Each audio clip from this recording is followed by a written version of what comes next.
પાર્ટીના ધારાસભ્યો ચૂંટાઈને ગૃહમાં આવ્યા ત્યારથી સતત અમારી માગણી હતી કે વિધાનસભા લાઈવ કરવામાં આવે।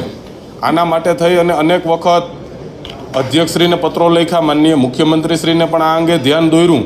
છતાં પણ માત્ર ભાજપ અને કોંગ્રેસની મિલીજુલી સરકાર જે પ્રજાહિતના કામો કરવાના બદલે ભાગબટાઈ કરતી હોય એ રીતે કામ કરી રહી છે, એ ગુજરાતની જનતા સમક્ષ ખુલ્લું ના પડે એના માટે થઈ અને કોંગ્રેસે પણ ક્યારે પણ વિધાનસભા લાઈવ કરવાની માંગ પાછલા 20 વર્ષોમાં ઉઠાવી નથી। ત્યારે આમ આદમી પાર્ટી મજબૂતાઈથી ગુજરાતની વિધાનસભા લાઈવ થાય એની માંગ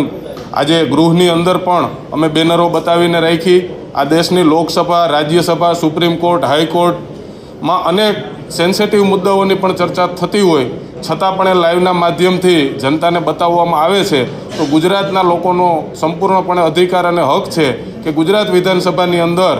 જે ઘટનાઓ બની રહી છે, જે વિરોધ પક્ષના ધારાસભ્યો મજબૂતાઈથી ગુજરાતના લોકોનો અવાજ રજૂ કરી રહ્યા છે એ અને સરકારના નમાલા મંત્રીઓ જે જવાબ દેવાને પણ લાયક નથી, એની તમામ કામગીરી છે એ ગુજરાતની જનતા જોઈ શકે, જેના માટે થઈ અને લાઈવ કરવામાં આવે એવી માંગ આજે આમ આદમી પાર્ટીના ધારાસભ્યો દ્વારા ગૃહમાં ઉઠાવવામાં આવી।